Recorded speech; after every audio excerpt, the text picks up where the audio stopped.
سلام بیننده گرامی، امروز جمعه 17 اپریل است و ساعت به وقت شهر پراگ 10. حالا نگاه می‌اندازیم با سرخطی موضوعهای برنامه خبری امروز. من عبدالله اشرف.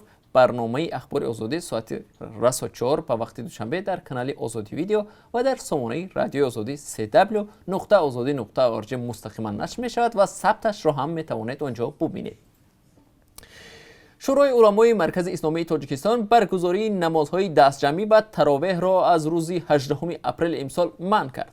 مقامات گفتند که این شرایط تا بهبود یافتن وضعیت وابسته به کرونا ویروس در جهان ادامه خواهد کرد. بنابر قرار شورای علما که 17 اپریل صادر شد، در ماه رمضان از برگزار نمودن هر گونه جمع آمد، تراویح، افطار، عیدگردک و دیگر معرکه ها منع کرده می شود. در ابتدا ماه مارس تاجیکستان برای یک مدت به خاطر احتیاط از گسترش ویروس نمازگزاری را در مسجدها منع کرده بود، اما دوباره در این مسجدها باز شد. همکاران ما در شهر دوشنبه حالا با نمازگزاران و مسئولان در این باره صحبت دارند و در برنامه اخبار برایتان گزارش خواهیم داد.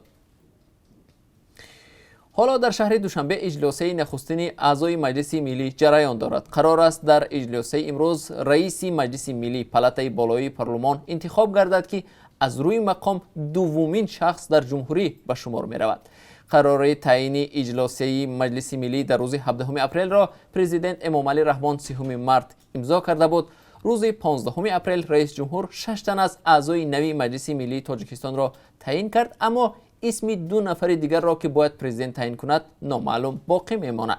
مجلس ملی پالاتای بالای پارلمان تاجیکستان 33 کرسی دارد و 25 عضویان از سوی وکیلان مجلس های محلی ولایت مختار کوهستان بدخشان، شهر دوشنبه، ناحیه های تابع مرکز و ولایت های سوخت و ختلان انتخاب شدند. در میان انتخاب شده ها رستم امام علی رئیس شهر دوشنبه و پسری رئیس جمهور نیز هست که بار اول عضوی مجلس ملی می شود.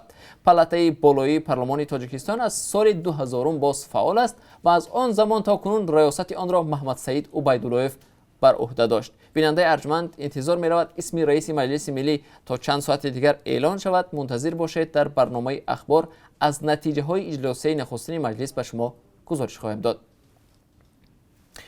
ساکنان از نواحی تاجیکستان یک هفته باز این جانب از کمبود نیروی برق شکایت دارند. میگویند برق با محدودیت به خانه‌هایشان انتقال می‌یابد و به یاد بسیاری‌ها موسمی لیمیت را می‌آورد.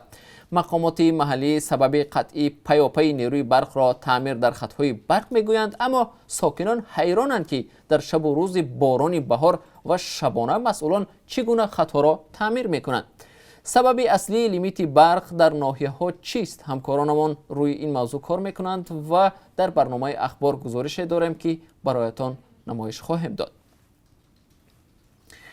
در شرایط جاری شدن رژیم کرانتین در شهرهای بزرگ روسیه اکثریت مهاجران بیکارند و در خانه‌هایشان روزها را سپری میکنند. آنها منبع درآمد خود را از دست دادند و اگر تاکنون به خانواده‌هایشان پول ارسال می‌کردند، اکنون برعکس خود برای روزگذرانی به پول محتاجند.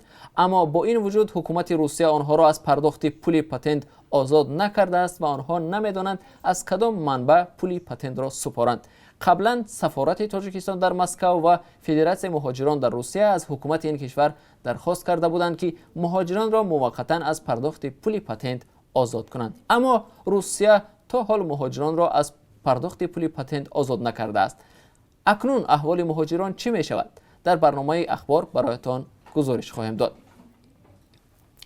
اتحاد اروپا اعلان کرد که برای پیشگیری از بیماری همگیر کووید 19 و کاهش پیامدهای کرونا ویروس به تاجیکستان تا 48 میلیون یورو کمک میکند. مریلین یوزفسون، رهبر نمایندگی اتحاد اروپا در تاجیکستان، در یک نشست خبری در مورد جزئیات این کمک و به کدام ساحه‌ها جدا شدن پول به خبرنگاران اطلاع داد.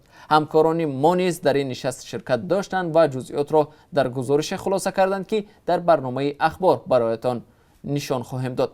ضمناً مقامات تاجیکستان با اینکه میگویند در کشور سرایت کرونا ویروس به قید گرفته نشده است، برای رفع خطرهای پاندمی از چند سازمان بین‌المللی مالی درخواست کمک کردند.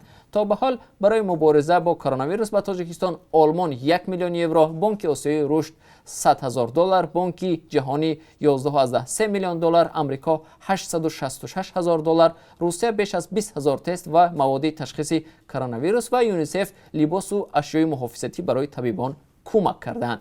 بیننده ارجمند، ما هر لحظه خبر و حادثه های تاجیکستان و جهان را پیگیری میکنیم. در برنامه اخبار شما را با آخرین تحولات تاجیکستان و جهان آشنا میسازیم. تا کمتر از 3 ساعت دیگر ما را در پخش زنده در صحیفه آزادی ویدیو در یوتیوب و هم صحیفه های رادیو آزادی در فیسبوک نکلاسنیکی همراهی کنید.